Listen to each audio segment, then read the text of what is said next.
Muito bom dia a todos, espero que estejam todos bem. Vamos dar início à nossa aula sobre gerenciamento da CIPA, gestão da CIPA, né? E aqui o subtítulo, como fazer a gestão da sua CIPA. Eu me chamo Conrado, sou professor aqui do Senac Araraquara, também sou aqui do canal Que Ensina Aprende. Neste momento a gente vai dar início aí na nossa disciplina de gestão da CIPA, né? Nós teremos algumas aulas aí durante o mês de setembro também, porque é um tema extenso, é um tema que a gente tem que detalhar e, de certa forma, instruir aí, passar as orientações em relação a como gerenciar a sua CIPA. Peço aí quem tiver o livro das nossas normas regulamentadoras, né, o livro que foi enviado para vocês, para poder aí fazer um acompanhamento com o livro. O livro, a partir da NR5, vai falar sobre CIPA, né, que é a Comissão Interna de Prevenção de Acidentes. Para você que está assistindo essa aula agora, né, neste início aí, eu peço para você me procurar lá no LinkedIn, né, nós temos algumas atualizações aí das nossas gestões de CIPA, atualização das normas regulamentadoras. A você que está assistindo a aula pelo YouTube, peço aí que se inscreva, ative o sininho de notificações, dê o like, curtir o joinha, isso ajuda bastante o canal a crescer aqui, a se desenvolver. Quando a gente fala sobre gestão de CIPA, né, nós trabalhamos alguns indicadores, né, que são voltados aos programas de saúde e segurança do trabalho. A CIPA, então, ela vai ser responsável, né, por auxiliar os profissionais da segurança do trabalho, especificamente aí o técnico de segurança do trabalho, o engenheiro de segurança do trabalho, os profissionais da enfermagem, da medicina do trabalho também.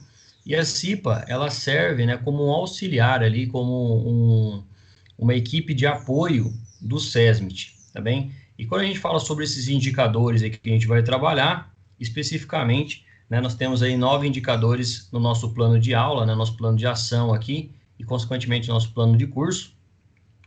E nós temos alguns elementos da competência para atuar com vocês também, especificamente aí dentro do que a gente chama de modelos normativos de saúde e segurança do trabalho, né, em gestão de saúde e segurança do trabalho, a gestão do PPRA, do PCMSO e outros programas de saúde e segurança do trabalho. Vamos lembrar lá que o PPRA a gente vai abordar na NR9, na norma regulamentadora número 9, e o PCMSO na norma regulamentadora número 7. Sendo assim, né, o que for a parte, né, dessas normas regulamentadoras acaba ali sendo responsabilidade da CIPA, né? Vocês vão observar ali que até o PPRA a CIPA vai ter que auxiliar na implantação do plano de ação e também na realização de exames médicos. A CIPA ela pode ser ali um órgão que vai auxiliar e fazer com que seja difundido a saúde ocupacional entre os trabalhadores. E também vamos falar futuramente sobre indicadores, né? Justamente quando a gente fala sobre gestão, é necessário ter indicadores, né? Como que a gente mede aí se a gente está atendendo à saúde e segurança do trabalhador, e se esses indicadores eles são positivos para a gestão de saúde e segurança do trabalho. O que se espera, né, que a gente desenvolva aí com vocês, né, os técnicos em segurança do trabalho, são essas habilidades aqui, né, comunicar-se de forma oral e escrita com clareza e objetividade, aplicar as técnicas de medição e controle através da metodologia do PDCA, realizar análise de risco, investigar e propor soluções por raciocínio lógico e crítico dos processos de trabalho, e algumas atitudes e valores aí também, como é a questão do trabalho em equipe, né, como eu sempre disse para vocês, ninguém faz nada sozinho, e o técnico em segurança do trabalho ele precisa de colaboração dos demais. A flexibilidade para atender às necessidades ali da empresa, da organização, atenção e responsabilidade nos procedimentos de avaliação. Então vamos começar então, quando a gente falar sobre gestão de CIPA, abordando alguns tópicos da aula de hoje. Né? Nós vamos tentar aí, trabalhar com vocês ao longo dessa 1 hora e 20, a introdução, né, de onde surge a CIPA, qual que é a necessidade de CIPA, o porquê que é chamado de CIPA, um breve histórico, né, das CIPAs, aí onde surgiu a primeira CIPA, o porquê ela tem uma obrigatoriedade nos dias atuais, o objetivo, né, da CIPA, qual que é a fundamentação, né, qual que é o propósito da CIPA, né? Muita gente, quando fala sobre CIPA dentro de empresa, já avalia aí a questão da estabilidade, mas a estabilidade de trabalho, ela é uma espécie de proteção ao cipeiro, né? E não um bônus por ele ser cipeiro. A gente vai explicar isso um pouquinho mais para frente. A Constituição, como que a gente constitui uma CIPA, né? Independente do tamanho do número de funcionários, independente do tamanho da empresa, o grau de risco, como que a CIPA se organiza e as atribuições, tá bom? E aí na nossa aula de sexta-feira a gente vai falar um pouco mais sobre a gestão de CIPA, já com foco no processo eleitoral. Quando a gente fala sobre CIPA, especificamente a gente tem que conhecer o seu funcionamento, né, o treinamento, o processo eleitoral, os contratantes e contratadas, né, como que a CIPA lidar aí com essa relação de trabalho entre contratantes e contratadas. Vamos tentar falar sobre isso na aula que vem, né? Então o nosso foco aqui é essa primeira parte da gestão da CIPA. Quando a gente fala sobre CIPA, é muito comum, né, a gente observar aí esse logotipo, né, essa identificação aqui. Muitos técnicos em segurança do trabalho, inclusive, né, utilizam esse símbolo aqui, e eu vou explicar para vocês, em resumo, né, o que significa esse símbolo. Percebam que esse círculo aqui, ó, ele é perfeito, né, ele fala sobre uma simetria. Então, toda vez que a gente olhar em algum símbolo e olhar aí em um logotipo, esse círculo, né, ele quer falar sobre perfeição e, ao mesmo tempo, ele fala sobre prevenção, tá bom? Então, o círculo, né, ele fala sobre um propósito de abordar as questões relacionadas à saúde e segurança do trabalhador, porque nós temos aí que manter, né, prevenir os acidentes e as doenças do trabalho. A simbologia ainda da CIPA, né, o significado desse símbolo, ele aborda, né, obviamente, aí, uma cor, né, esverdeada, verde, né, que ela serve para representar as cores da área da saúde e segurança. Percebam ali que os profissionais da área da medicina, enfermeiros, fisioterapeutas, né, quando eles vão ter ali a sua colação de grau, eles utilizam ali uma parte na sua beca, na sua roupa, na colação de grau, uma parte, né, identificando ali a cor verde. E essa cor verde significa saúde, tá bem? Quando a gente fala sobre essa cruz, né, a cruz aqui ela está escrita, tá com escrita de SESMIT aqui. Essa cruz ela é representada pelo uso hospitalar e significa longevidade. Então, toda vez que a gente observar esse símbolo da CIPA em algum lugar, percebam que existe uma perfeição, né, e a longevidade, né? Então, a prevenção aqui e a preservação da saúde e integridade física dos trabalhadores, tá? Então, eu quero que vocês guardem, memorizem isso, né? Até mesmo porque quando vocês forem trabalhar como futuros técnicos em segurança do trabalho, vocês vão ter que orientar aí os cipeiros, né, nessa relação, né? Então, a Comissão Interna de Prevenção de Acidentes tem como objetivo, né, relatar aí os riscos inerentes ao processo de trabalho através dessa simbologia, né, de um círculo e uma cruz.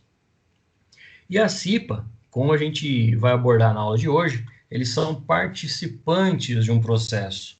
A CIPA não é um trabalho à parte, a CIPA ela faz parte da segurança do trabalho, por isso que tem uma relação aqui CIPA e SESMIT. A CIPA vocês vão ver ali na NR5, e o SESMIT vocês vão encontrar lá na NR4, tá bem? E a gente vai falar sobre essa relação aí ao longo dessa aula. Toda vez que a gente estudar algo sobre CIPA, né, como eu enfatizei no início da aula, esse livro de vocês, o livro de capa vermelha, ele vai estar lá na NR5, né, falando especificamente sobre tópicos que a gente vai abordar na aula de hoje. Portanto, peço que você que está aí com o livro na sua casa, né, no seu trabalho, abra esse livro aí lá na NR5, e nós vamos falar sobre a CIPA, que é a chamada Comissão Interna de Prevenção de Acidentes. Esse conceito de interna, né, de internalidade, fala sobre as razões intramuros, né, região interna da empresa, ela fala sobre a prevenção de todo e qualquer acidente de trabalho. Entretanto, vamos lembrar ali que existe a questão do acidente de trajeto, né, ou ainda chamado de acidente de percurso. E nós temos também a relação de algumas doenças, né, serem apresentadas ali nas suas casas, inclusive após a aposentadoria do trabalhador, né? Então, ele é chamado de interno, mas existe, né, a CIPA é chamada de interna, mas existe um trabalho externo também. As empresas, né, que possuem CIPA vão atuar, obviamente, de maneira preventiva dentro do ambiente de trabalho, mas ela pode e deve, né, vamos enfatizar isso, ela deve realizar atividades fora do ambiente laboral, fora da empresa. E aí a CIPA ela é chamada de comissão porque é um grupo de pessoas formado por representantes dos empregadores, né, e do empregado. Portanto, dos funcionários e também ali do dono, do proprietário da empresa, do presidente. Então, são eleitos e indicados com o objetivo de prevenção de acidentes e doenças do trabalho. Toda vez que a gente falar sobre CIPA, a gente precisa lembrar que é uma comissão formada, né, com o conceito ali de indicação e de eleição. Né? Imaginem ali que os donos, os proprietários da empresa, eles indicam as pessoas que são de confiança da empresa para participarem da CIPA, né? E os trabalhadores elegem através de um processo democrático, através de uma eleição, através de um voto, né? De modo bem semelhante aí ao nosso pleito eleitoral, né? É feito campanha, é feito primeiramente ali uma inscrição, depois é feita uma campanha, é feito a eleição, é feito a apuração, é feita a divulgação e ainda é feita a posse, né? O treinamento e posse desses colaboradores, desses funcionários. E o objetivo primário deles ali será a prevenção de acidentes e doenças do trabalho. Ela é interna, né, porque, como eu falei aqui, o seu campo de atuação está restrito à própria empresa. Né, mas muita gente, quando fala aí sobre a Comissão Interna de Prevenção de Acidentes, pode sugerir ali, pode, no seu funcionamento, administrar ações externas, realização de atenções externas. A gente sabe que aqui em Araraquara, por exemplo, nós temos uma empresa, né, chamada Cutrale, e ali na Avenida Padre Anchieta, se eu não me engano, que é a localização ali da entrada de funcionários, a empresa, através de um processo administrativo, até em parceria com a Prefeitura Municipal, realizaram ali a elevação de uma lombofaixa, né? Isso foi um pedido da CIPA, não sei se vocês sabiam disso, mas a CIPA daquela empresa solicitou ao seu grupo, né, de acionistas, os proprietários da empresa, que era necessário a instalação de uma lombofaixa. A empresa não pode, ali, ao seu bel prazer, à sua boa vontade, simplesmente contratar a mão de obra, pagar ali os custos e fazer uma alteração na via pública. Né? Então, tem que buscar os efeitos ali com a parceria, né, com a prefeitura, e realizar essa ação. Né? Questão de custeio, né? Isso eu não sei como é que foi que funcionou, mas essa relação de participação entre prefeitura e iniciativa privada é muito comum, né? O poder público e o poder privado. Mas houve ali uma intervenção da CIPA, né? Uma sugestão da CIPA e foi acatado pela própria empresa. Então a gente pode observar aí que não é só restrito à parte externa. Nós temos também a parte interna, nós temos a parte externa também. A prevenção, né, quando a gente fala sobre prevenção, a gente sempre vai falar sobre antecipação às situações de riscos ambientais. Quando a gente se depara com riscos, né, ocupacionais, ambientais, a gente precisa prevenir, né, agindo de modo proativo, né, e trabalhando de maneira correta, né, o mais rápido possível. Os acidentes são qualquer ocorrência inesperada que interfere no andamento normal, né, do ambiente de trabalho, causando danos materiais, perda de tempo ou ainda lesão, né, ao trabalhador. Então, observem que quando a gente fala sobre segurança do trabalho, né, a CIPA, especificamente a Comissão Interna de Prevenção de Acidentes, ela atuará, né, ela terá significado, né, de uma atuação de prevenção às doenças do trabalho e também os acidentes. Então, vamos começar aqui o histórico da CIPA, né, entendendo aí um pouquinho da sua criação, né, e como ela surge. Né. Há relatos, né, que a CIPA, né, vamos falar assim, a Comissão Interna de Prevenção de Acidentes, não sei se tinha esse nome na época, ela surge a partir da Revolução Industrial que ocorreu na Inglaterra. Essa Revolução Industrial, né, ela serve ali como um marco, né, de um pontapé inicial, assim, de início da industrialização, né? Então, o homem do campo ele sai daquela produção que era feita no campo, ela começa a realizar ali, pegar pequenos galpões que tinha ali para armazenar, para guardar animais, né? Então, tiram esses animais ali, colocam ele no pasto, né? Começa a colocar as máquinas dentro desses galpões e junto com essas máquinas coloca-se ali os trabalhadores.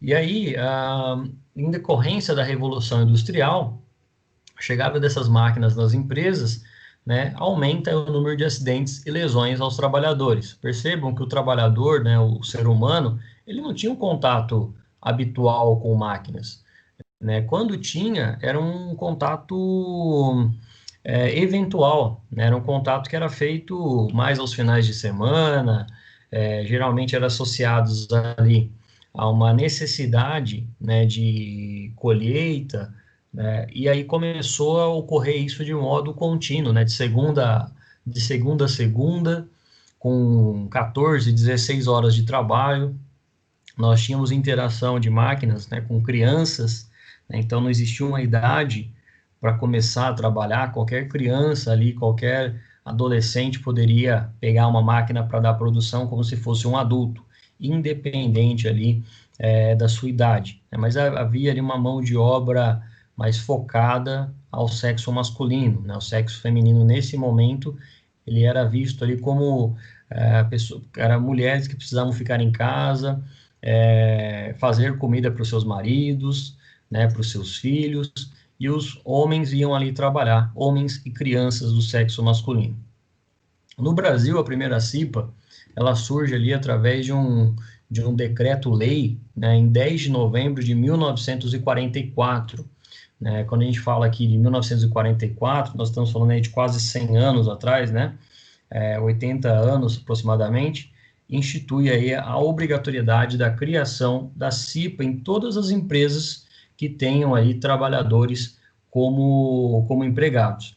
Então, toda vez que a gente for observar aí a necessidade de uma criação da CIPA, né, guardem essa data, 10 de novembro de 1994, porque ela aborda especificamente, né, o marco regulatório ali, o decreto-lei que instituiu a obrigatoriedade da CIPA. Então percebam, né, que em 44, né, 1944, nós já tínhamos, né, trabalhadores ali fazendo parte da CIPA.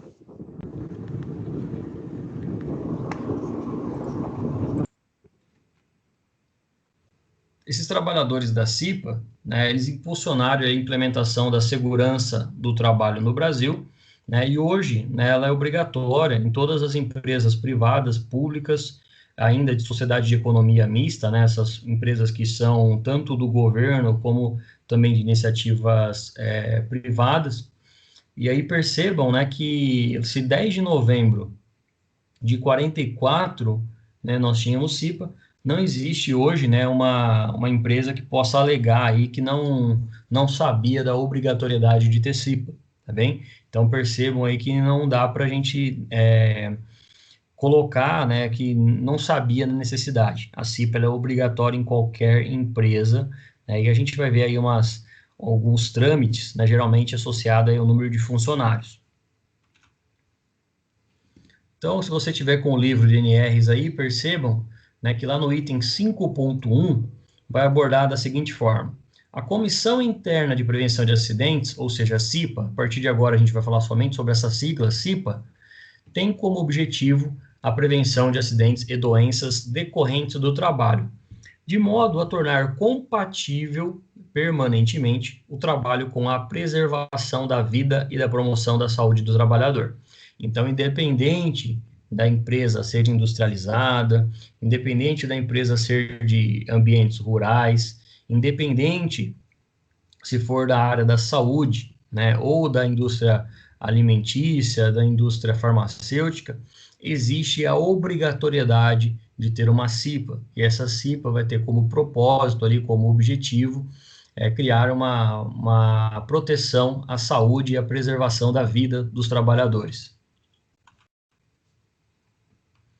5.2 da Constituição da CIPA devem constituir a CIPA por estabelecimento e mantê-la em regular funcionamento. Então, quando a gente fala sobre regular funcionamento, né, uma vez instituída a CIPA, não existe, né, e não deve existir o fechamento dessa CIPA.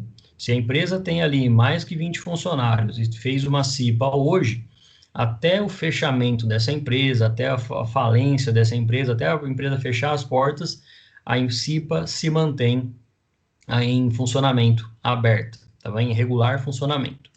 Não pode ficar lá assim, olha, eu vou fazer a CIPA em 2020, mas em 2021 eu não vou fazer não, porque dá muito trabalho, tem processo eleitoral, dá briga na contagem dos votos. Então eu vou fazer uma CIPA em 2020 e só em 2022. Né? No caso aqui, a gente tem que conhecer o ambiente de trabalho, né, e observar, e se for um ambiente urbano, né, que é chamado de CIPA urbana, e se for dentro da cidade, e obviamente se a CIPA ela for gerida ali pela NR5, eu preciso observar que existe um regular funcionamento. Por que eu estou falando da NR5? Na NR22, por exemplo, eu vou falar sobre a CIPA-MIN, que é a CIPA específica da mineração. Lá na NR31, vou ter a CIPA-TR, que é uma CIPA específica do trabalho rural.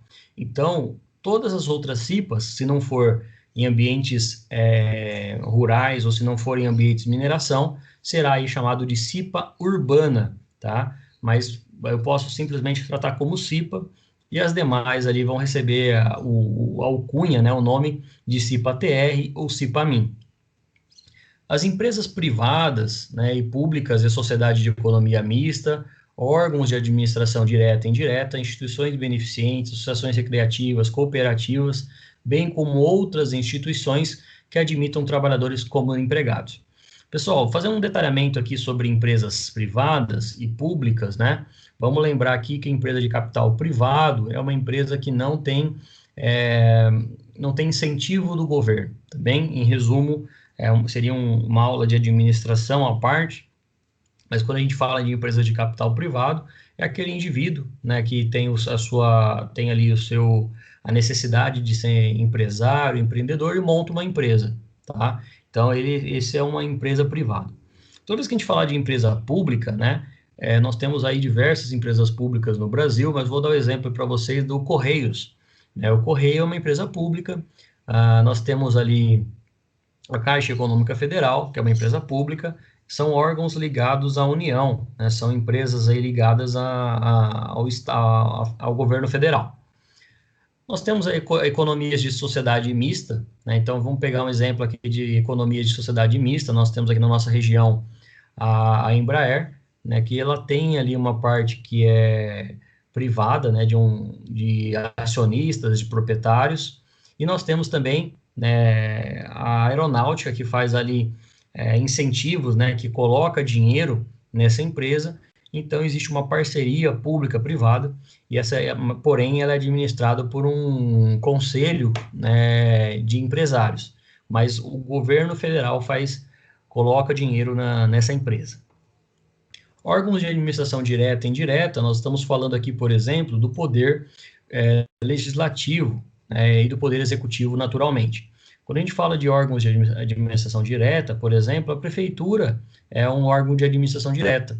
Vocês elegem o prefeito e ele vai administrar diretamente aquela empresa, né? No caso, a prefeitura.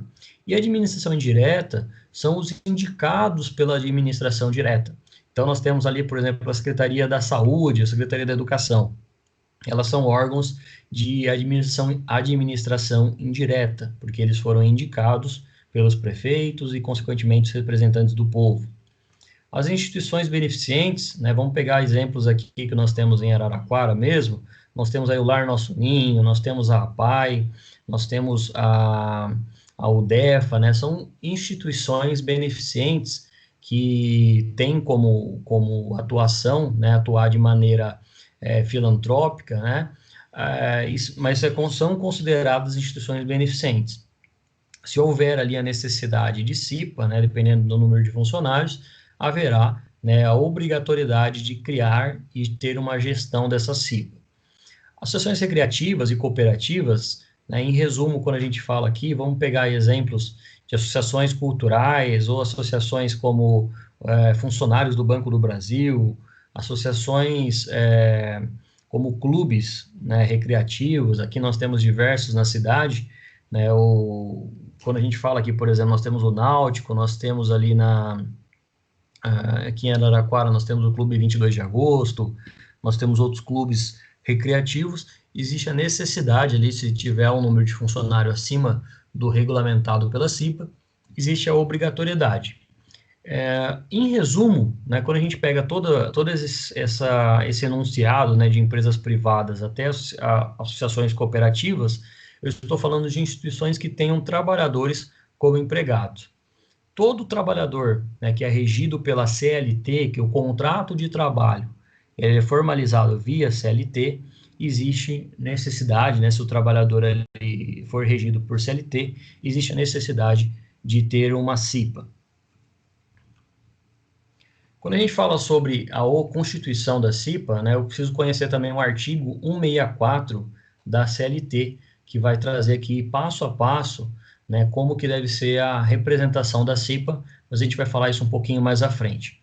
Percebam que a CIPA, ela nasce lá no dia 10 de novembro, né, de 44, mas a nossa CLT, ela surge através do Decreto-Lei de 5.452, de 1º de maio lá de 1943, sendo essa aí a data representativa, né, como a data do Dia do Trabalho, tá? Então, ele é em homenagem ao trabalhador, mas quando a gente fala sobre CIPA, né, lembrem que a CLT é um marco regulatório, né, a todos os trabalhadores do Brasil.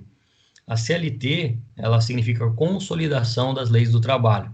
Só para vocês entenderem um pouquinho dessa relação, a consolidação é a unificação, a união de todas as leis relacionadas ao trabalho que foram consolidadas. Então, por volta lá dos anos 30, 35, né, nós tínhamos leis ali da indústria, nós tínhamos leis do comércio, nós tínhamos leis do trabalho rural. O que os parlamentares lá do governo federal fizeram foram unificar, colocar todas as leis dentro de uma mesma lei, né? Então isso é chamado de CLT, e criou ali uma padronização na relação de trabalho, né? Sendo assim, nós temos diversos direitos, como férias, 13º, a férias remunerada, né? A questão do acidente de trabalho ser considerado ali como evento de trabalho, né? E certamente isso cria uma certa estabilidade para o trabalhador ao longo de um ano.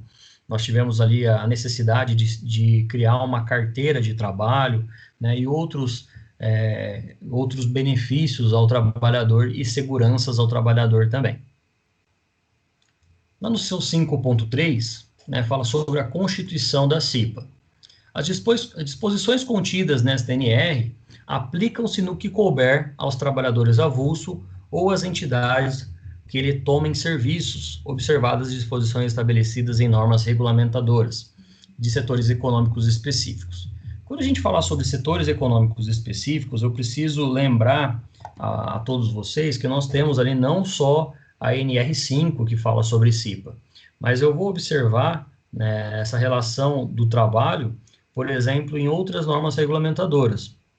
Quando eu pego lá meu livro de NRs e vou lá na NR 29, por exemplo, eu falo sobre o trabalho portuário, né, o trabalho de atuação no porto, né, aqui nós temos uma imagem do Porto de Santos, né, nós temos o Porto do Rio de Janeiro, o Porto de Paranaguá, no Paraná, e essas relações vão ser administradas não pela NR5, mas lá pela NR 29, porque já é um outro ambiente de trabalho.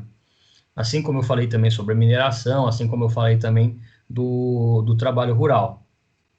Além da NR29, nós temos lá a NR30 também, que fala sobre o trabalho aquaviário, né, que ela observa ali os trabalhadores que têm uma relação, né, de atividade com operações, né, embarcadas, né, trabalhadores ali que atuam em convéis, que trabalham com atracação e desatracação, né, de embarcações, né, de navios, Então, eu preciso lembrar ali que essa 5.3 vai abordar tudo que for fora aí da NR5 especificamente.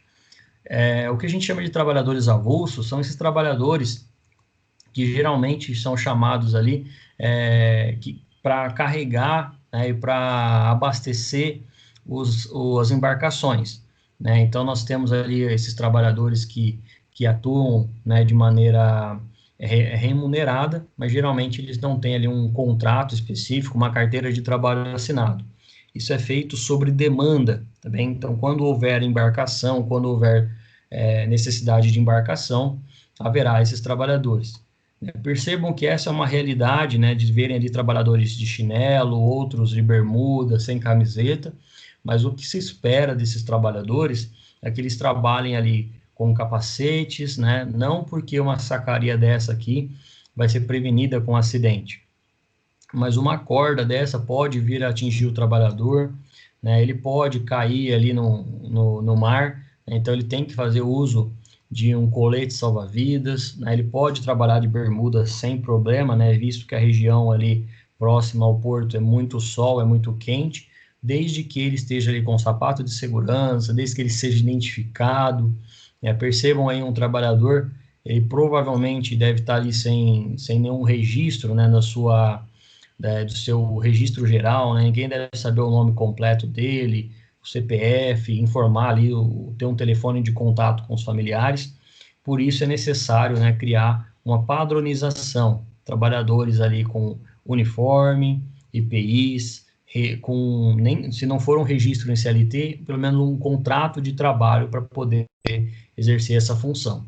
E aí a CIPA, ela acaba sendo responsável, mas de uma outra perspectiva, né, por exemplo, de um processo eleitoral ou de uma, de uma determinação da realização dessa CIPA, mas eu vou falar um pouquinho mais à frente sobre isso. Percebam no livro de NR de vocês que nós vamos ter aqui o 5.4, que ele foi revogado, né, mas ele falava ali sobre essa relação de trabalho, né, do trabalhador rural, né, mas ele, como foi revogado, né, existe uma norma específica sobre isso, a NR31, eu não vou abordar muito sobre esse ponto. Já no item 5.5, fala que, por exemplo, as empresas instaladas em um centro comercial ou industrial devem estabelecer, através dos membros da CIPA ou designados da CIPA, percebam que apareceu aí essa palavra pela primeira vez, designado é uma pessoa que é indicada, tá bem?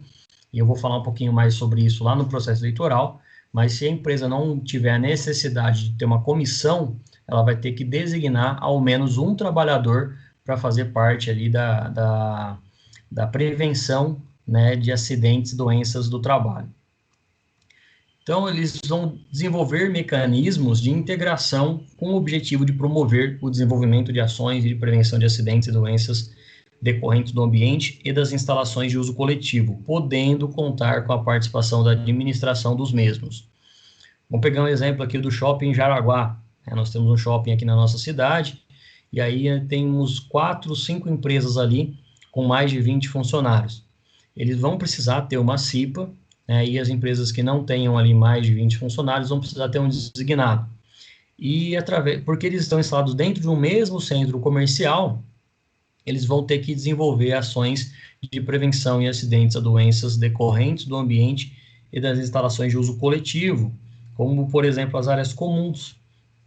Nós temos ali áreas comuns como elevadores, né, nós temos ali as escadas rolantes, né, nós temos a área são os corredores do shopping. Então, as CIPAs elas vão atuar de modo que a prevenção de acidentes ou doenças ocupacionais ocorra também nesse centro comercial. Se for o caso de um parque industrial, de um distrito industrial, a mesma regra vai ser aplicada. Nós temos alguns distritos industriais aqui na região, né, mas eu vou dar um exemplo para vocês aí de um centro industrial, né, industrializado, onde há várias empresas, e essas empresas também têm que ter ação da sua CIPA ou dos seus designados. E percebam, né, a gente tem uma imagem de um shopping, né, por exemplo, o shopping tem vários andares, né, aqui, esse shopping lá em Higienópolis, São Paulo, E aí essa empresa aqui, ela tem que ter CIPA, essa empresa aqui, essa loja tem que ter CIPA, essa loja tem que ter um CIPA ou designado, e aí todos vão atuar de maneira simultânea para prevenir acidentes e doenças ocupacionais. Geralmente, né, ali com os trabalhadores e também com o público flutuante, né, as pessoas que visitam aquele centro comercial ou um centro industrial, se for o caso, que é um centro industrial em São Paulo, né, nós temos aqui a Marginal Pinheiros, né, e o Centro Comercial Pinheiros. Então, todas as indústrias aqui, ou todas as fábricas que estão localizadas aqui, precisam ter uma atuação efetiva, né? Ou, por exemplo, se for um centro comercial, né, com pequenas lojas, supermercados, armazéns, também devem ter uma participação efetiva da prevenção de acidentes e doenças ocupacionais. Já no item 5.6, né, fala sobre a organização da CIPA. Então, toda a CIPA será composta de representantes dos empregadores, né, do empregador e dos empregados, de acordo com o dimensionamento, né, com o dimensionamento previsto no quadro 1 da NR5, né, deste NR, ressalvadas as alterações disciplinares em atos normativos para setores econômicos específicos. Então, quando a gente lê esse trecho da norma, eu estou abordando, por exemplo, que a CIPA da mineração vai ser diferente, a CIPA do trabalho portuário vai ser diferente, a CIPA do trabalho rural vai ser diferente, e aí eu preciso observar o que a gente falou lá no início de CIPA urbana, que é dimensionado pelo quadro 1 da NR5. Se você pegar o livro de NRs aí, lá no final da NR5, vocês vão encontrar esse quadro 1 da NR5. O quadro é bem parecido com este, né, esse quadro 1 da NR5.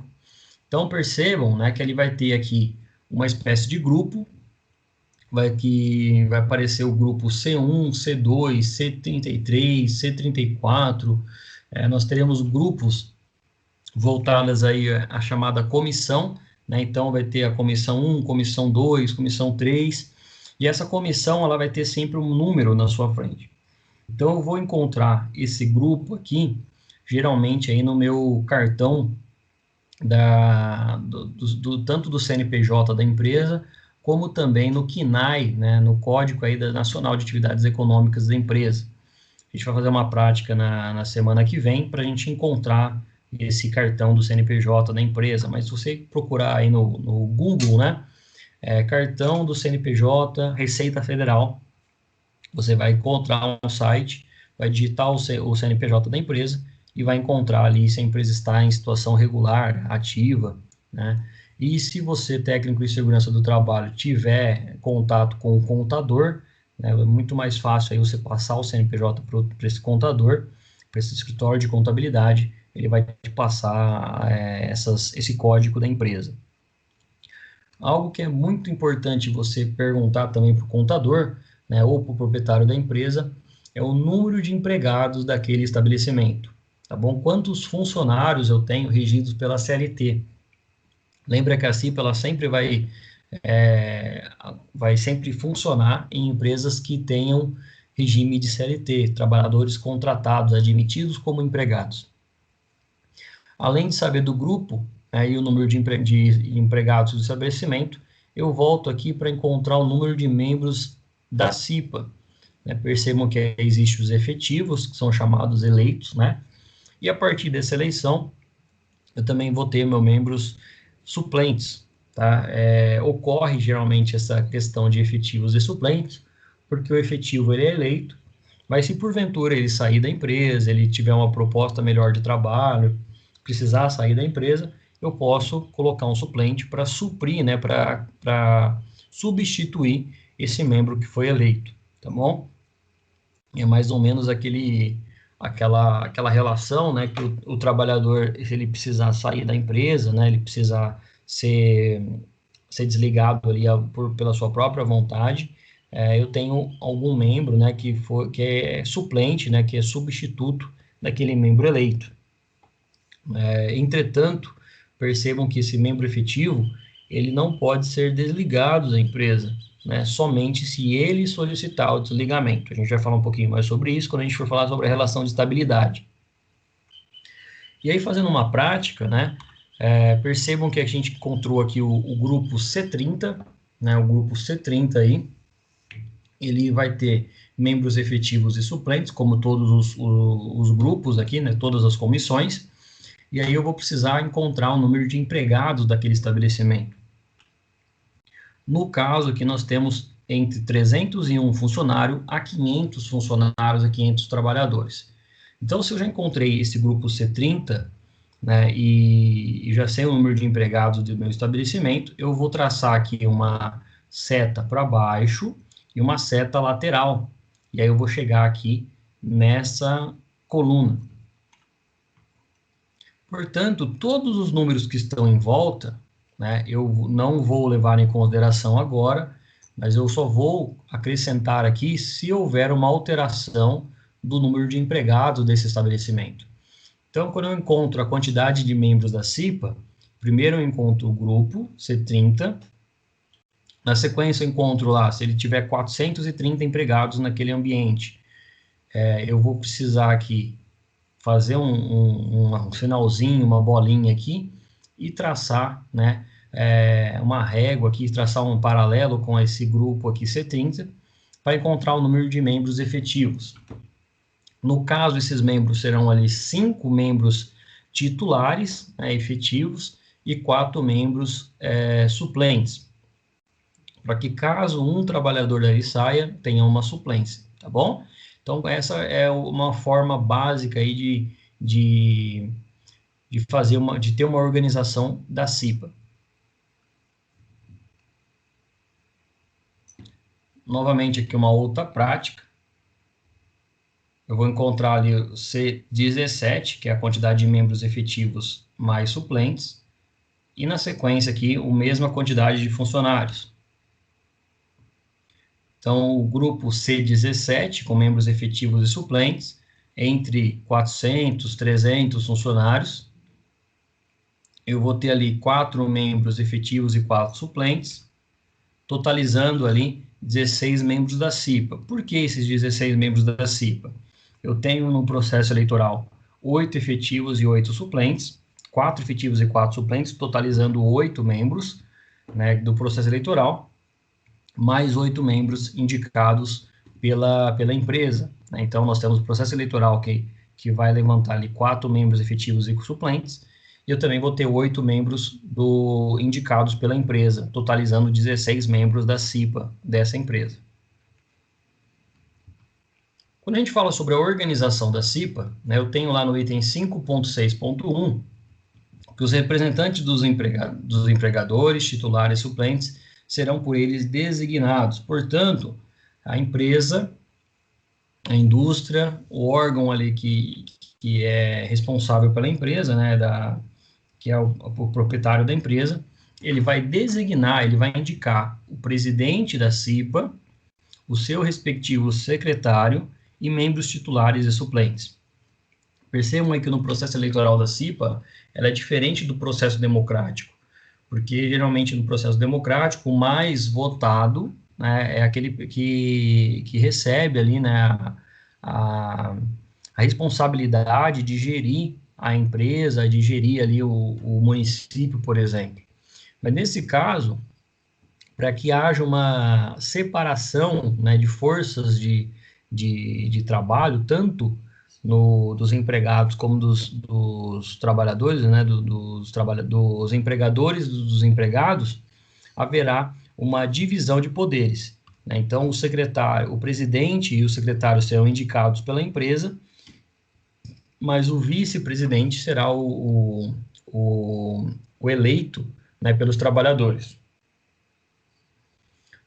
Já o processo aqui de eleitoral, né, no 5.6.2, fala que os representantes dos empregados, titulares e suplentes serão eleitos em escrutínio secreto, né, votação secreta, tá? Essa urna de votação, ela é chamada de escrutínio também, é processo de votação, ele é chamado de escrutínio direto, é uma terminologia aí jurídica, né, para que haja imparcialidade. Tá? Não posso ter boca de urna, né? Eu não posso ter o famoso santinho ali. e também não posso, né, forçar ninguém a votar em ninguém, né? O processo de campanha eleitoral da CIPA, ela ocorre antes da votação. Entretanto, eu não posso, no dia da eleição, ficar ali um representante, né, um candidato, entregando santinho, por exemplo, ou entregando a célula de votação, por exemplo, né? Então, por isso que tem que ser o escrutínio secreto, uma urna fechada ali, em qual os trabalhadores vão se assegurar que existe um processo limpo, né, de eleição, e ainda, né, se assegurar, né, deve ser assegurado que haja imparcialidade durante essa votação. Esse escrutínio secreto, né, independente de filiação sindical, exclusivamente os empregados interessados. Então, eu preciso abrir o processo eleitoral de CIPA para que todos os trabalhadores possam fazer parte, independente, por exemplo, de filiação sindical. Antigamente, falava que trabalhadores só podiam fazer parte da CIPA se fossem membros do sindicato dos trabalhadores ou, por exemplo, filiados, né? Mas houve uma alteração aí durante o processo de atualização das NRs, e agora todo e qualquer trabalhador que queira se candidatar pode se candidatar simplesmente pelo fato de ser empregado, membro do respectivo, da consolidação trabalhista, né, regidos por consolidação trabalhista, das leis da CLT. Então, os trabalhadores, né, eles vão passar ali por um processo de eleição, né, uma urna de votação, e vão escolher ali o seu vice-presidente, os membros titulares e suplentes também. No item 5.6.3, apresenta ali que o número de membros titulares e suplentes da CIPA devem considerar uma ordem decrescente de votos recebidos. Por quê? Porque se porventura algum trabalhador, né, membro da CIPA titular, precisar se ausentar, sair da empresa, ser desligado ali por um motivo a pedido, né, ele vai ter que ser substituído por um suplente. Observando, né, o famoso dimensionamento previsto lá no quadro 1 da SNR5, né, quadro que nós vimos aí nos slides anteriores. Ressalvada aí as alterações disciplinares em atos normativos de setores econômicos específicos. Novamente, né, quando a gente fala sobre atos normativos de setores econômicos específicos, nós estamos falando ali de outras normas que não são encaixadas aí na NR5, como, por exemplo, a NR29, a NR30 e a NR31, além da NR22 também, que fala sobre mineração. Então, especificamente nessa relação do quadro 1 da NR5, os membros titulares e suplentes devem ser eleitos através de uma ordem decrescente. Como aqui, por exemplo, né, observem aí que nós temos uma ordem decrescente de votos, né, que esses aqui são os candidatos que foram mais votados, né, a gente está vendo aqui dois nomes em negritos, foram os candidatos mais votados, os suplentes que ficaram aqui, né, e todos aqui que tiveram uma votação menor. Tá? Então, vamos pegar lá o exemplo do Machado de Assis, por exemplo. Se ele precisar aqui, né, como o primeiro membro, né, mais votado, ele precisar ser desligado da empresa, se ele pediu para sair da empresa, quem assume o lugar dele é o Guimarães Rosa. Naturalmente vai puxar ali a Clarice Lispector, o Mário de Andrade, e o Jorge Amado vai entrar nessa relação da CIPA, tá bom? Aí na sequência, número 2 vai sair. Puxa aqui a Clarice Lispector como o primeiro, o Mário de Andrade, o Jorge Amado e o Oswaldo de Andrade. E por aí vai, né, até acabar o número de suplentes. Eu não preciso fazer um processo eleitoral se simplesmente sair um membro da CIPA. Eu só vou fazer esse processo eleitoral novamente se porventura, né, houver uma necessidade ali, visto do Ministério do Trabalho e Emprego, né, se ele exigir que seja refeito o processo eleitoral. Tá? Mas esse não se aplica neste caso aqui. A ordem decrescente é sempre levar em consideração o número de votos, tá? Não é a ordem alfabética, não é setor de importância, né, ou a quantidade de setores, mas sempre o número de votos daquele ambiente. Percebam que também haverá aqui os votos chamados votos nulos, né, que são votos aí que o trabalhador ele pode simplesmente colocar duas assinaturas, né, indicar ali duas pessoas, esse voto é considerado como um voto nulo.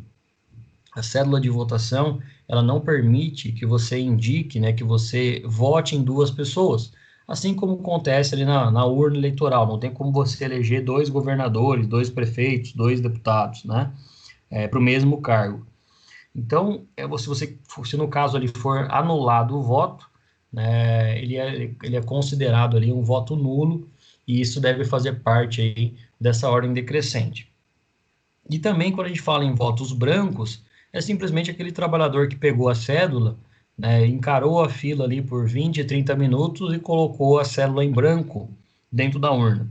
Né? Não tem ali nenhuma menção de voto, não tem nenhum xizinho, não tem nenhuma indicação. Isso é considerado como voto em branco, também. Então, toda vez que a gente observar aí uma apuração, né, de votos, percebam que também haverá simplesmente ali votos nulos e brancos também. O item 5.6.4 aborda ali questões quando o estabelecimento não se enquadrar no quadro 1 da empresa, vai ser designado um responsável pelo cumprimento dos objetivos dessa NR, podendo ser adotado, por exemplo, mecanismos de participação dos empregados através de negociação coletiva. O que eu quero dizer com tudo isso? A empresa, né, o órgão ali público ou privado, de economia mista, se for uma associação recreativa, se for uma associação cultural, se for ali uma associação beneficente, ela vai precisar designar um responsável, tá? E esse designado, ele vai receber aí o nome, né, de designado da CIPA, de acordo ali com não enquadramento no quadro 1. Basicamente, quando a gente fala sobre essa questão do quadro 1, essa relação do quadro 1 da NR5, ela aborda, por exemplo, critérios de empresas que tenham menos de 20 trabalhadores, tá bom? Se ele tiver 21 trabalhadores, já é necessário ter uma CIPA de acordo com o grupo que ele vai se enquadrar. Se ele tiver abaixo, né, de 20 funcionários, né, 19 funcionários até 20 funcionários, ele vai designar um responsável pela prevenção de acidentes e doenças ocupacionais, chamado simplesmente de designado da CIPA. E esse designado, ele vai passar por um processo também de formação, ele vai fazer um treinamento, ele pode, obviamente, ser adotado mecanismos de participação dos empregados através de uma negociação coletiva. Geralmente, essa negociação coletiva ela é feita através da empresa, né, dos proprietários da empresa, é feito com participação de sindicatos representativos, né, então eu tenho ali um sindicato atuante numa determinada área, né, o sindicato do comércio, o sindicato dos trabalhadores metalúrgicos, e esses trabalhadores eles são chamados, né, juntamente ao Ministério do Trabalho e juntamente com a empresa, para que haja ali o desenvolvimento de uma indicação de um designado, tanto pela empresa, como também pelos próprios membros do sindicato. O item 5.7 traz ali da organização da CIPA, falando sobre o mandato dos membros eleitos dessa CIPA. Eles terão a duração de 1 ano, né, esse mandato terá a duração de 1 ano, permitindo somente uma reeleição, se for o caso. Então, esse mandato ele vai ser uma CIPA vigente, né, uma CIPA em funcionamento durante 365 dias do ano. Se eu faço um processo eleitoral da CIPA em abril de 2020, em março de 2021, terá que ter uma outra CIPA, né, permitindo somente uma reeleição. Então, o João da Silva, ele foi eleito na CIPA em março de 2020. Em fevereiro de 2021, ele pode participar da reeleição. Já em janeiro de 2022, ele não pode participar. Bom, ele tem que ficar ali 1 ano fora da CIPA, porque permite somente uma reeleição. Esse é o entendimento que nós temos aí em relação à norma regulamentadora número 5. Se porventura, né, esse trabalhador ele for indicado ali, né, como membro da empresa, ele pode fazer parte, mas ele não tem ali o adicional, né, de estabilidade durante mais 1 ano. Esse é um consenso que existe, né, dentro da legislação da Justiça do Trabalho, que ele pode fazer parte como indicado, mas ele não pode participar do processo eleitoral. Então, nós pegamos aqui um exemplo.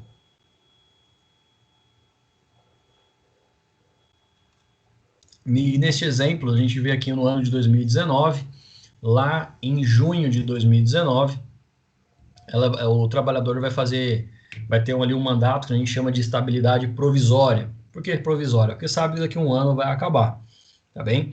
Então, essa eleição, ela ocorreu ali no dia 1º de junho, né? Essa foi a data da posse, né? A data que o trabalhador começa a fazer parte do processo eleitoral, passa pelo treinamento, ali ele é eleito, passa pelo treinamento. Esse trabalhador ele vai deter ali um mandato de estabilidade provisória. Já em maio, ele pode se candidatar a uma reeleição para o ano de 2020, e aí ele vai ter o que a gente chama de estabilidade residual. Esse segundo mandato ocorrerá de maneira residual. Por que residual? Porque resíduo, né, o que sobrou ali para o ano seguinte. Esse trabalhador, né, se ele tiver ali um mandato bem executado, se ele conseguiu realizar o trabalho de cipeiro dele, mas ele não foi reeleito, ele também mantém essa estabilidade residual, tá bom? Mas o que eu quero dizer com isso? Ele ainda tem essa estabilidade. Então, ele tem estabilidade de 1 ano e mais um, né, justamente ali para uma segurança desse trabalhador. Muitos empresários ali, muitas empresas acabam criando um certo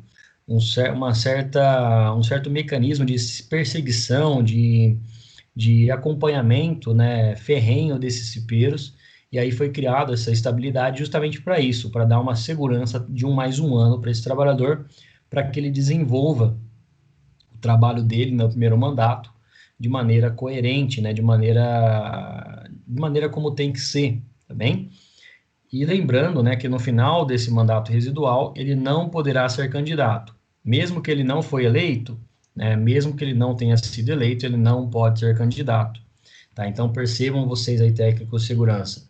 Se o João da Silva, nós temos dois cenários aqui. Se o João da Silva foi eleito, ele tem 1 ano de estabilidade. Se ele foi reeleito, ele tem mais 1 ano de estabilidade. Estabilidade provisória e estabilidade residual. Mas aqui no final, né, no final de abril aqui, vai começar o movimento aí de um processo eleitoral novamente, ele não poderá ser candidato, tá bem? Mas aí o outro cenário, ele foi eleito, e aqui ele não foi reeleito, né? Ele tem mais uma estabilidade de residual, mas aqui ele não poderá sequer ser candidato, tá bom? Então, é essa interpretação que deve existir aí em relação ao item 5.7 da norma regulamentadora. Passado 1 ano, ele pode ser candidato, né? Lá em março de 2022, ele pode ser candidato, e a gente volta lá para o mesmo processo. Ele pode passar pela eleição, pode ter uma reeleição, né? E depois ficar 1 ano fora da CIPA. Tá? A não ser que ele seja ali indicado, tá? Mas candidato, ele não pode exercer esse pleito, ele não pode exercer essa candidatura.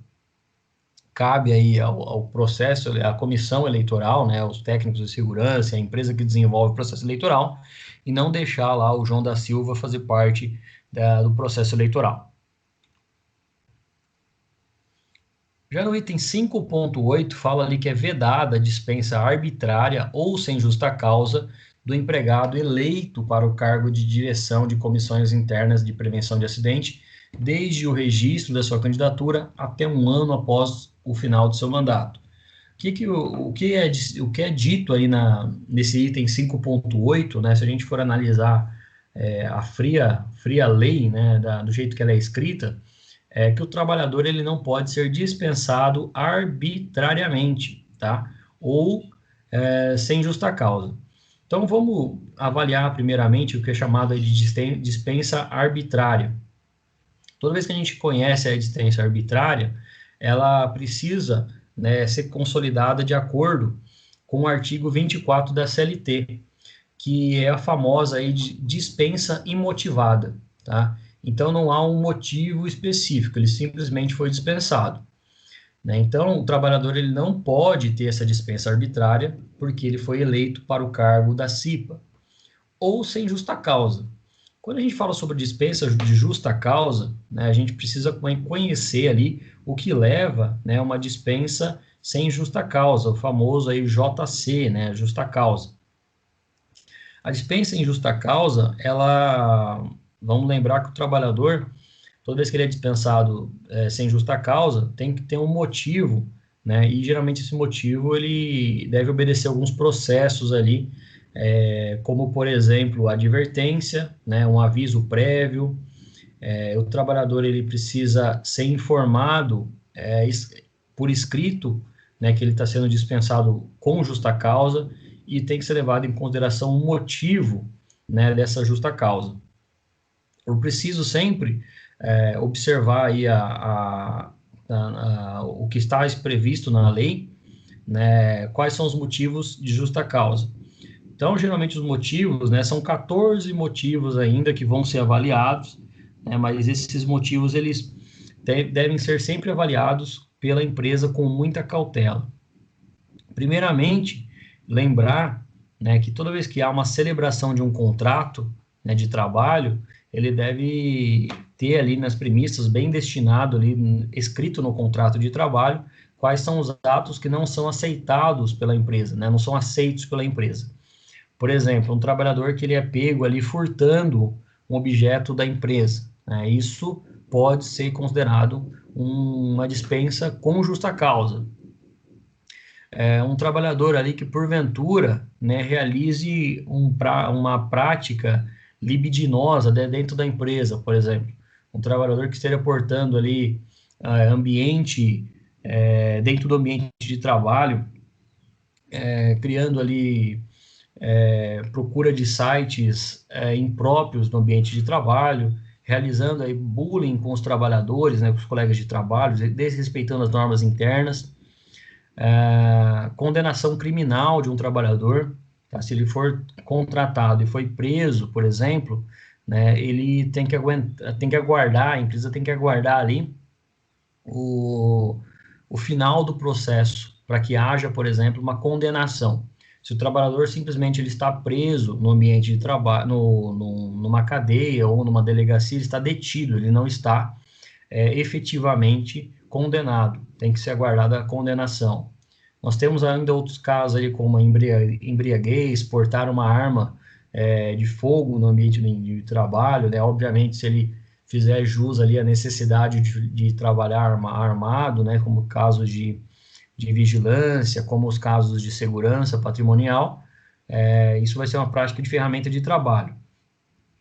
Se ele, porventura, violar os segredos da empresa, né? Por exemplo, pegar ali um segredo de um medicamento, se ele pegar ali a receita, né, de um produto da empresa e fornecer para o concorrente, isso é caracterizado, né, como dispensa com justa causa.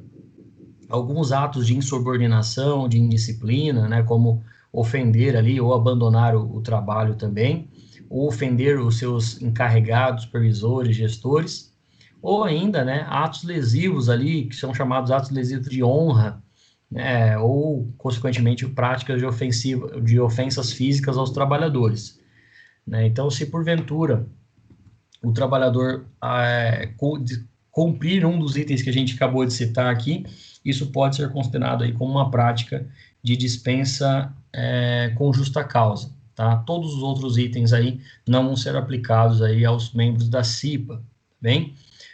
Obviamente que a gente tem que levar em consideração que ele foi eleito, então ele precisa ali ter um mandato e, na sequência, ele tem que ter ali a sua estabilidade, chamada estabilidade residual. Sempre lembrar, quando a gente fala sobre a garantia de emprego, né, existe uma súmula do Tribunal Superior do Trabalho, a súmula 339, né, 339, que traz lá de 1988 a questão da garantia de emprego.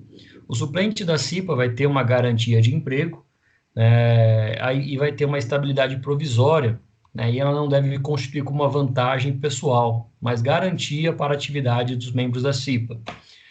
Então, quando a gente observa aí a dispensa arbitrária, né, ou dispensa com justa causa, se o trabalhador eleito, né, ele tivesse, se ele for desligado da empresa sem uma causa específica, deve ser feita a reintegração, né, e indenização do período desse trabalhador.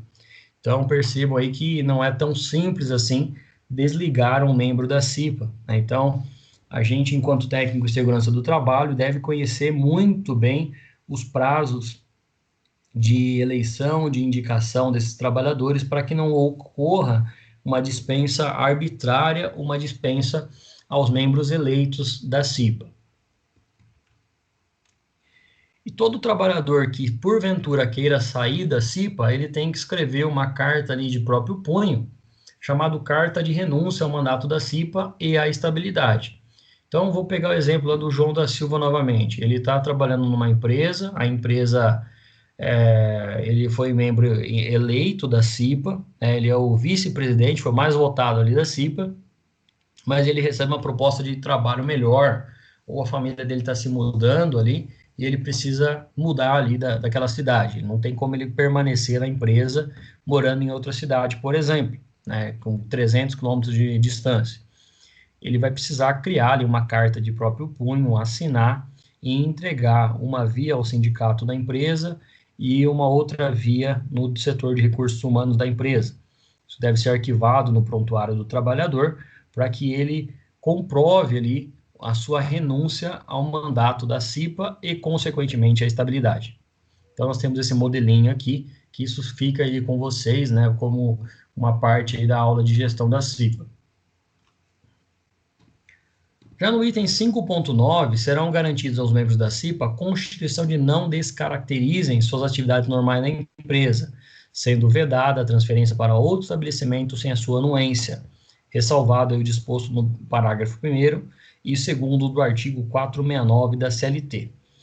O que eu quero dizer com isso, né? O que no 5.9 está escrito, tá detalhando essa situação? Vamos pegar um exemplo de uma empresa que a sua matriz é em São Paulo e a sua filial em Araraquara. O trabalhador, né, foi eleito ali na CIPA em Araraquara, né, e a empresa não quer, né, que ele fique, o proprietário da empresa não quer que ele fique atuando aqui na cidade, aqui na empresa, né, dentro do seu estabelecimento. E a empresa vai e realiza uma transferência desse trabalhador para a cidade de São Paulo, onde ele tem uma filial. Só pode ocorrer essa transferência caso haja uma anuência, né? O trabalhador ele aceite essa transferência de domicílio, transferência de estabelecimento. Se não houver essa anuência, se não houver essa prática, né, o trabalhador ele não pode ser transferido, tá bom? Não, se a empresa porventura fechar ali na sua matriz, né, que se for em Araraquara, a empresa tem que manter esse trabalhador recebendo e registrado na empresa até o final do seu mandato de CIPA, tá bem? Então, não é muito fácil, não é prático realizar essa transferência desse trabalhador, né, porque era uma prática que acontecia muito no passado. O trabalhador que eles não queriam que fizesse parte da CIPA, ele era transferido para uma outra cidade, para ver se ele abria a mão ali do seu mandato de CIPA, né, mas, obviamente, ali que foi colocado esse item no artigo 469 da CLT, para que não haja transferência desse trabalhador para uma outra sede, para uma empresa filial.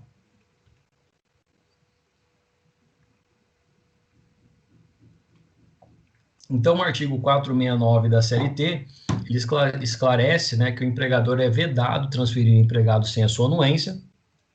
Primeiramente, lá no inciso 1, né, no parágrafo 1 e 2, não estão compreendidos a proibição deste artigo empregadores que exerçam cargos de confiança, né? Então, por exemplo, um diretor ali ou um supervisor da empresa são chamados cargos de confiança. E eles sim podem ser transferidos sem problema. Ou ainda, né, quando houver a extinção do estabelecimento em que o trabalhador tenha que trabalhar. Se a empresa for fechada, essa empresa ela tem que se manter ali pagando as custas do trabalhador, né, o salário do trabalhador, caso ele precise mudar ali de uma outra para uma outra filial. Mas a matriz ali tem que manter aquele trabalhador registrado até o final do seu mandato de CIPA. Já aqui no item 5.10, o empregador deverá garantir aos seus indicados que tenham representação necessária para discussão e encaminhamento de soluções de questões de segurança e saúde do trabalho analisados da CIPA. Então, todo trabalhador indicado ou eleito da CIPA, ele serve ali exatamente como deve ter uma liberdade de trabalho, né? Por isso que eu coloquei essa imagem aqui de asas, né? Porque a CIPA, essa estabilidade de CIPA, ela serve para garantir aos seus indicados de representação que eles tenham liberdade de trabalho e não sejam ali marionetes, ou não sejam manipuladores pela empresa, tá bom? Então, a empresa deve garantir que ocorra, né, necessariamente liberdade dos seus membros indicados e eleitos para discussões de soluções aí de saúde e segurança do trabalhador. No 5.11, né, o empregador designará entre seus representantes o presidente da CIPA, os representantes dos empregados escolherão entre os titulares o vice-presidente. Então, toda vez que a gente observa aqui, né, vamos lembrar do artigo 164 da CLT, lá no parágrafo 5, né, cada CIPA será composta por membros da empresa e dos empregados.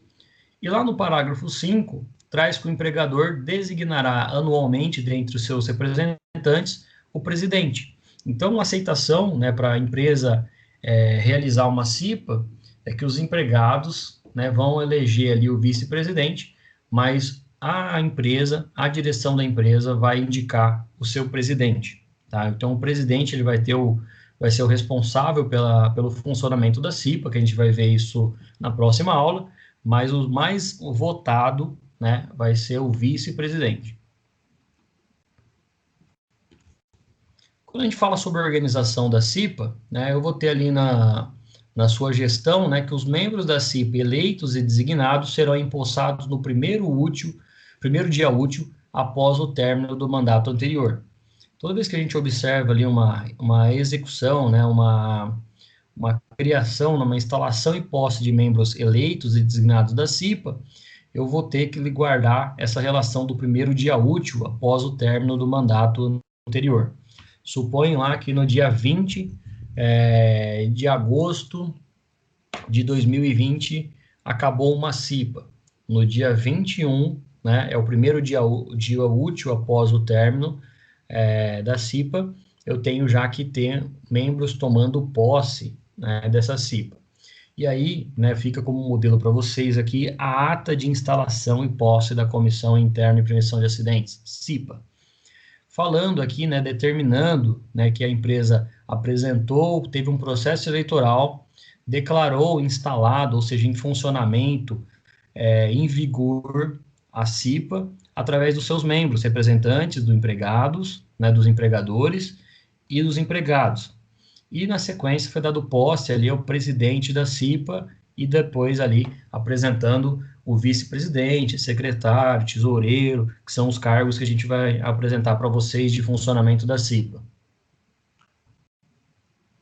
Esse é um modelo, né, de ata de instalação e posse, bem semelhante ao que nós vimos aí no slide anterior, falando, né, da onde vai a necessidade, né, onde apresenta a necessidade de fazer uma instalação e posse da CIPA, apresentando quem são os presidentes, apresentando ali quem são os membros da CIPA, apresentando, né, quem foram os representantes eleitos da CIPA, apresentando quem é o presidente instalado, recomendado, indicado pela empresa, e quem é o vice-presidente, né, indicado ali pelos empregados daquele estabelecimento comercial, daquela empresa.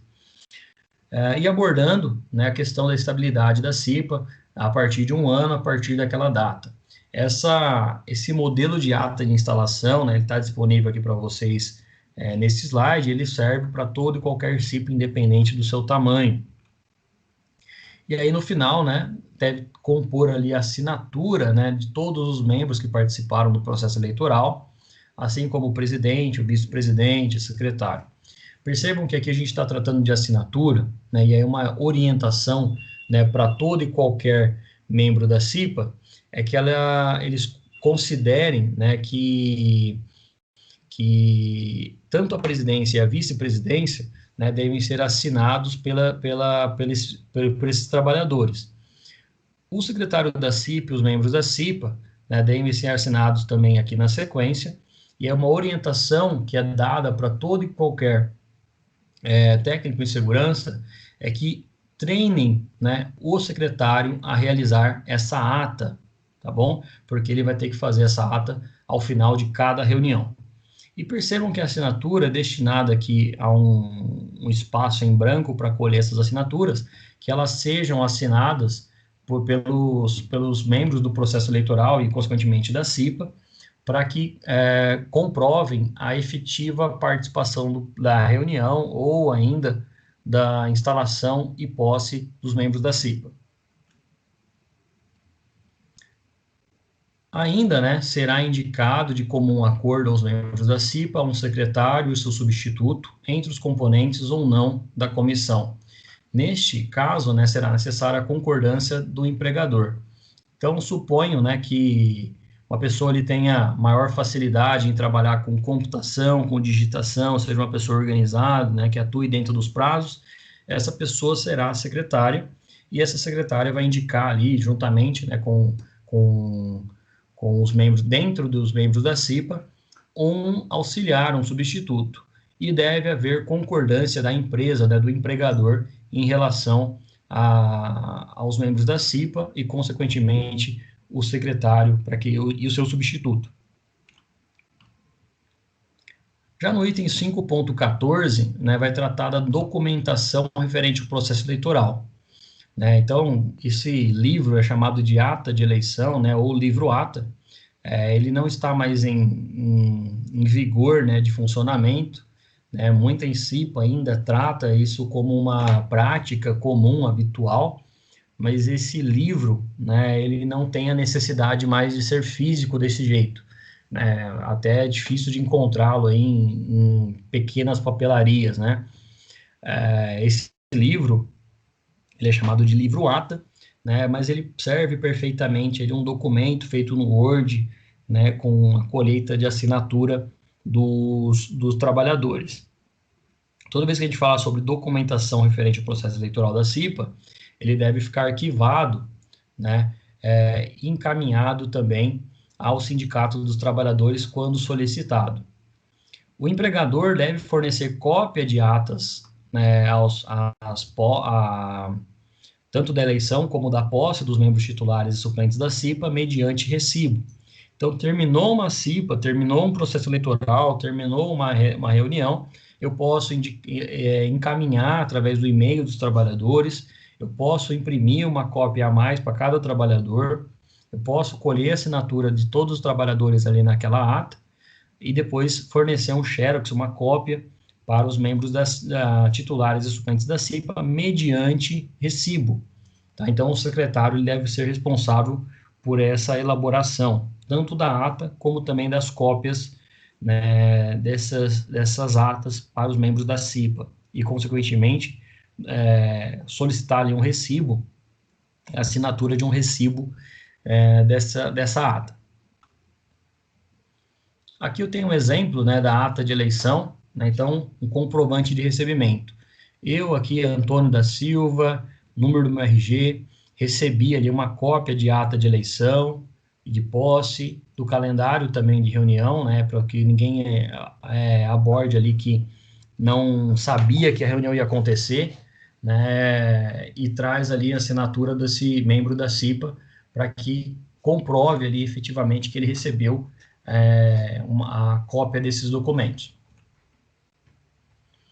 Quando a gente fala sobre a organização da CIPA, lá no item 5.15, a CIPA não poderá ter seu número de representantes reduzidos, bem como não poderá ser desativada pelo empregador antes do término do mandato de seus membros, ainda que haja redução do número de empregados da empresa, exceto no caso ali do encerramento das atividades. Então, o que eu quero dizer com isso? Se eu comecei lá uma CIPA, se eu comecei lá no ano de 2020 com uma CIPA contendo 9 cipeiros, né, ele tem que terminar ali no ano de 2021, né, depois de 365 dias, ele tem que continuar ali com 9 cipeiros. Por isso que eu tenho suplentes ali naquela ordem decrescente de votos. E a CIPA ela vai ter algumas atribuições. Eu vou falar aqui primeiramente sobre a atribuição da linha A, identificar os riscos no processo de trabalho. Então, para isso que serve o treinamento da CIPA. O trabalhador da CIPA ele vai participar de um treinamento, e esse treinamento ele serve ali para identificar os riscos do processo de trabalho. Uma outra atribuição da CIPA, que ela é bastante não é levado em consideração, é o que a gente chama de mapa de risco, né? Muitos técnicos em segurança realizam esse mapa de risco e colocam ali para a CIPA simplesmente fazer parte, né, do cumprir o que os técnicos colocaram ali. Por isso que no treinamento eu também tenho que indicar aos trabalhadores de como fazer um mapa de risco, com participação do maior número de trabalhadores, com a assessoria do SESMIT, né? O técnico de segurança tem que ser um assessor da CIPA, né? Realizar um trabalho de assessoria, não realizar o trabalho efetivo. Deve ser elaborado um plano de trabalho para possibilitar ações preventivas, né, de solução de problemas de segurança e saúde do trabalho. E esse plano de trabalho pode ser também chamado aí um cronograma de atividades. Então, eu vejo aqui, por exemplo, um mapa de risco, né, e o treinamento, né, para identificação dos riscos de trabalho para a CIPA. Então, no seu dia habitual, ele sabe ali que a empilhadeira passa ali perto de manchas de óleo, ele sabe, por exemplo, que tem trabalhadores trabalhando ali com sono, perto de máquinas, ele sabe que tem trabalhadores atuando ali com trabalho de solda próximo, né, a líquidos explosivos, mas ele tem que observar que a partir do momento que ele identifica os riscos de trabalho, ele tem que colocar isso num mapa de risco. E além de colocar no mapa de risco, ele tem ainda que realizar um trabalho de prevenção para que não ocorra acidentes ou doenças do trabalho. E um plano de ação, né, ele pode ser identificado dessa forma: setor, identificação do risco, se há uma ação a ser tomada, quem é o responsável e o prazo, né, desse data limite para a execução dos planos de ação. Lá na letra C do item 5.16, participar da implementação e do controle da qualidade, né, das melhorias, né, de prevenção necessária, bem como a avaliação das prioridades de ação nos locais de trabalho. Então, a CIPA ela deve ser responsável, né, por participar da implementação do que foi previsto ali no plano de ação. Além de colocar, eles são responsáveis também por executar. E também devem realizar periodicamente verificações do ambiente de trabalho e nas condições de trabalho em relação a situações que venham a trazer riscos à segurança e saúde do trabalhador. Então, todo e qualquer profissional da CIPA, ele tem que atuar com zelo nos seus riscos de trabalho, nos seus riscos laborais. Na letra E, a CIPA tem como atribuição realizar a cada reunião, né, a avaliação do cumprimento das metas fixadas lá naquele plano de ação, né, anterior. Então, toda e qualquer CIPA ela é responsável, né, por executar o plano de ação e discutir as situações de risco que foram identificadas. Divulgando, né, aqui já na letra F, divulgando os trabalhadores as informações relativas à segurança e saúde do trabalhador. A CIPA vai ter como atribuição também garantir, né, a letra G aqui, participar juntamente com o SESMIT, onde houver discussões promovidas pelo empregador para avaliar os impactos de alteração no ambiente e processo relacionado à segurança e saúde do trabalho.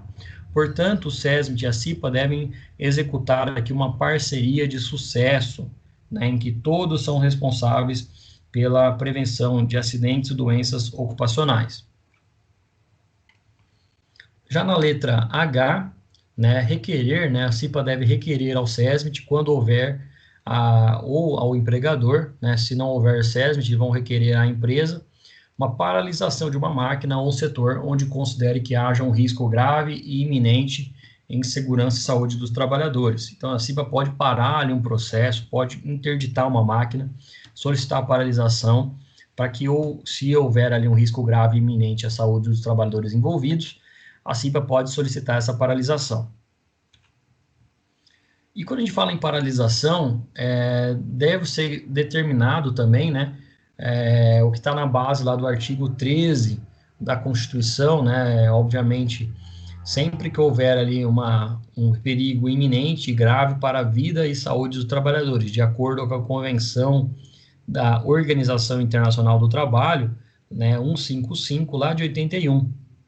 Então, sempre que houver a necessidade de interrupção, não é só uma prerrogativa lá do item 5.16 da CIPA, mas também está lá no artigo 13 da CLT.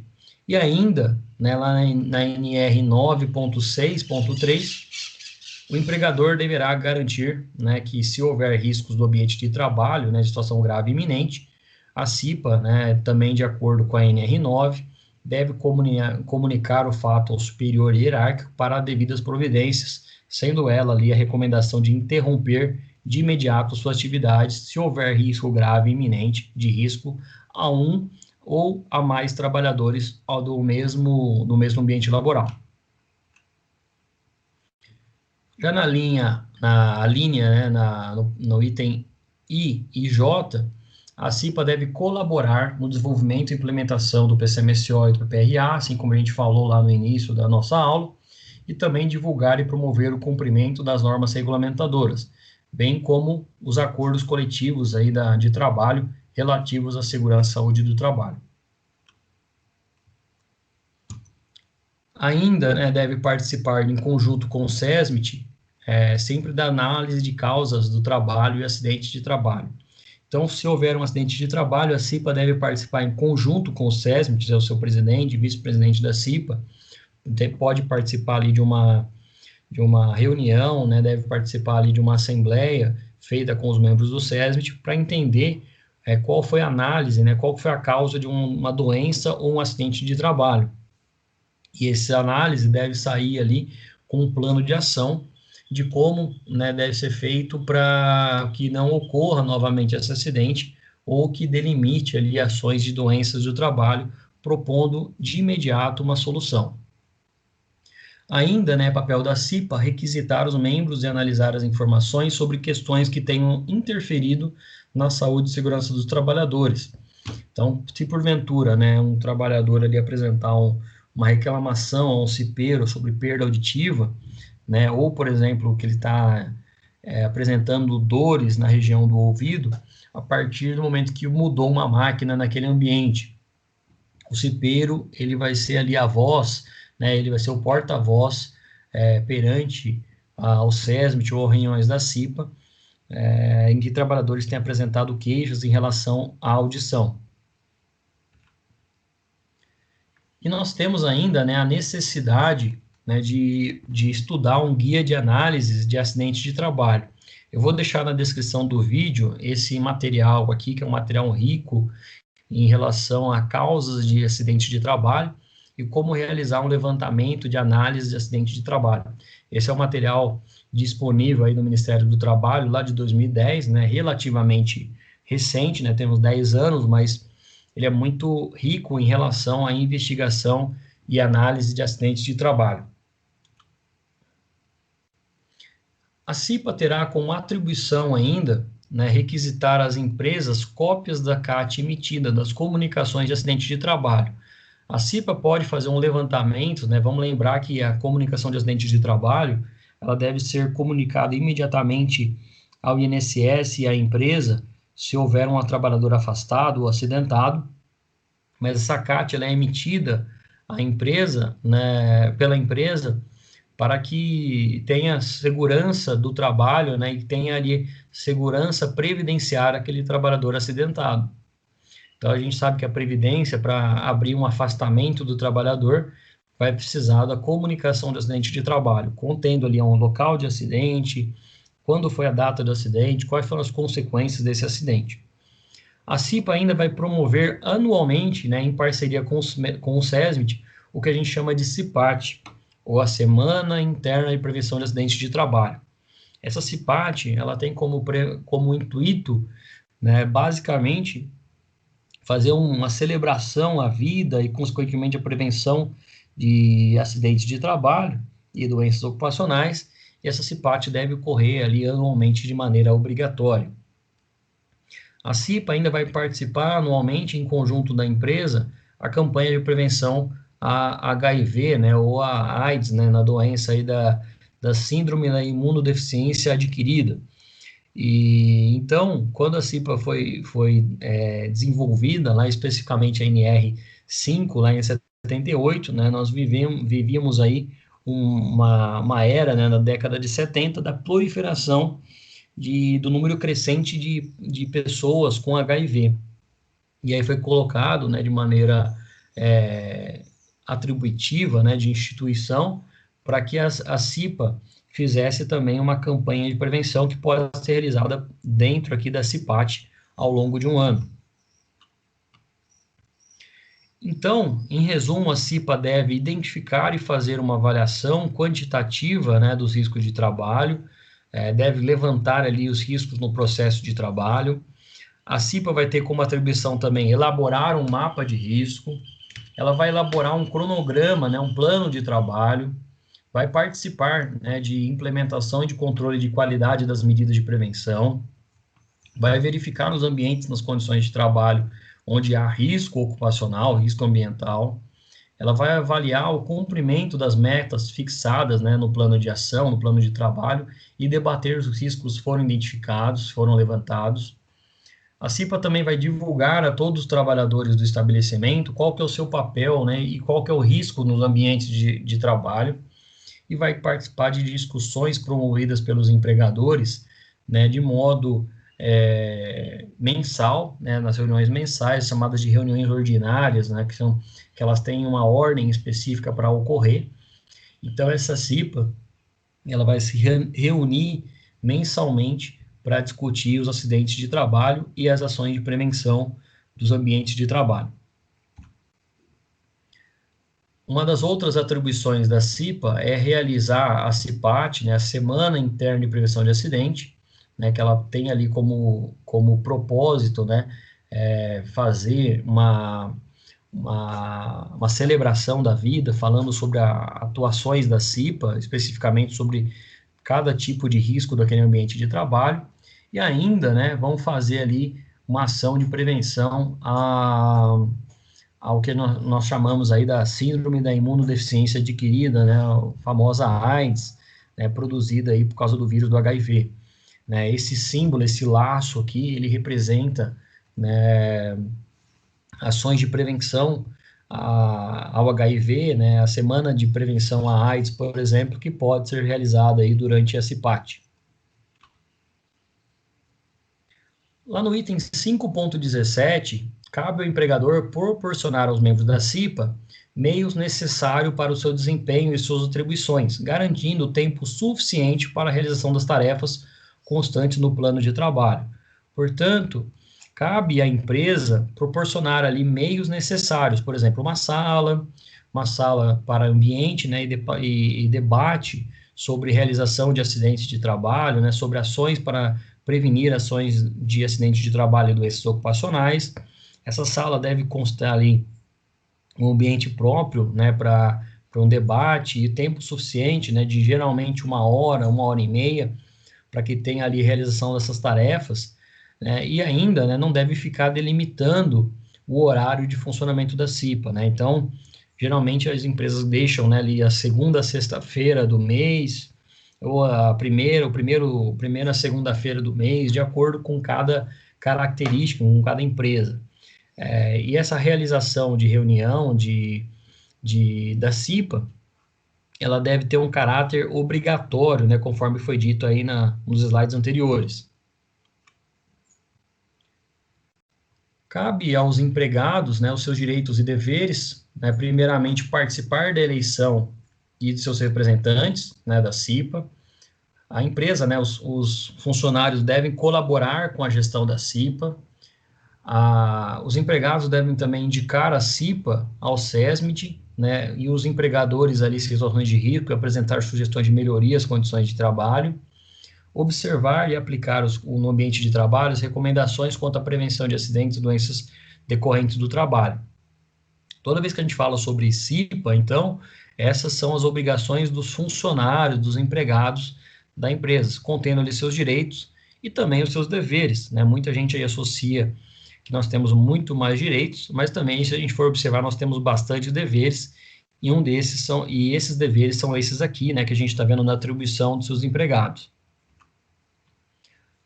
Cabe ao presidente da CIPA, né, convocar os membros da CIPA, né, para reuniões, coordenar as reuniões da CIPA, né, encaminhando ali aos empregados, né, e consequentemente encaminhando ao empregador e ao SESMIT quando houver decisões dessa comissão.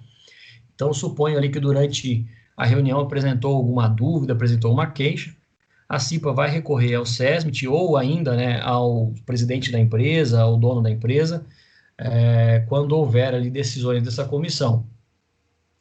A CIPA vai manter ainda, né, os empregados informados sobre o trabalho, né, como que a CIPA tem executado, quais são as ações realizadas da CIPA, né, durante determinado período, coordenando e supervisionando atividades da secretaria também, delegando ainda atribuições ao vice-presidente, que a gente vai ver agora. Cabe ao vice-presidente executar atribuições que foram delegadas, né? Então, porventura, um presidente não pôde participar da reunião naquele dia por motivo de trabalho ou de viagem, de férias, por exemplo, o vice-presidente vai ser o responsável por realizar aquela reunião. Então, não pode ficar um mês sem realizar a reunião porque o presidente está viajando, ou está de férias, ou está num auxílio-doença, por exemplo. Né? Então, o vice-presidente vai assumir o lugar do presidente durante aquela reunião. E ainda substituir, né, o presidente no caso dos impedidos eventuais aqui ou afastamentos temporários, né? Então, toda vez que forem delegadas funções ao vice-presidente, o vice-presidente vai realizar as suas ações, assim como ocorre também no nosso regime democrático. O presidente e o vice-presidente da CIPA vão ter atuações em conjunto, né, que cuidar da CIPA, dispondo de condições necessárias para o desenvolvimento de seus trabalhos, coordenando e supervisionando as atividades da CIPA, zelando para que haja ali os objetivos propostos sendo alcançados, delegando ainda atribuições a todos os membros da CIPA,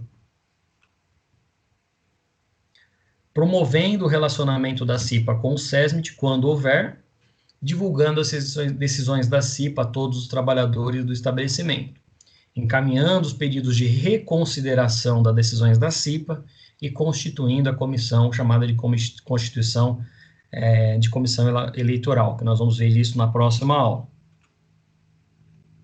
Cabe ainda ao secretário da CIPA acompanhar as reuniões da CIPA, redigindo atas e apresentando a toda aprovação, né, para todos a aprovação e assinatura dos membros presentes, preparando correspondência. Esse é um ato um pouco menos usual nos dias atuais, mas se tiver que mandar carta ali para o Ministério do Trabalho, mandar uma carta ali para um palestrante da CIPAT, o secretário da CIPA, que vai ser o responsável por realizar essa correspondência, e outras que lhe forem conferidas de acordo com a necessidade do andamento da CIPA. Então, nós temos aqui as atribuições do vice-presidente e do presidente da CIPA, que são cuidar da CIPA, coordenar as ações da CIPA, delegar as atribuições aos membros da CIPA, promover o relacionamento entre CIPA e SESMIT, divulgar as decisões da CIPA, encaminhar os pedidos de reconsideração e decisões da CIPA ao empregador e constituir a comissão eleitoral. Já o secretário, ele deve acompanhar as reuniões da CIPA e redigir as atas, preparar as correspondências e outras atividades que lhe forem conferidas de acordo com o andamento das suas atribuições de secretário da CIPA. Sendo assim, encerramos a aula de hoje, né? Chegamos ao final de mais uma aula, especificamente sobre gestão e funcionamento da CIPA. Espero que você tenha acompanhado até o final dessa gravação. É um tema um pouco cansativo, né? Mas é mais prático para a gente entender como que é o funcionamento do processo eleitoral, né? E consequentemente, das atribuições da CIPA.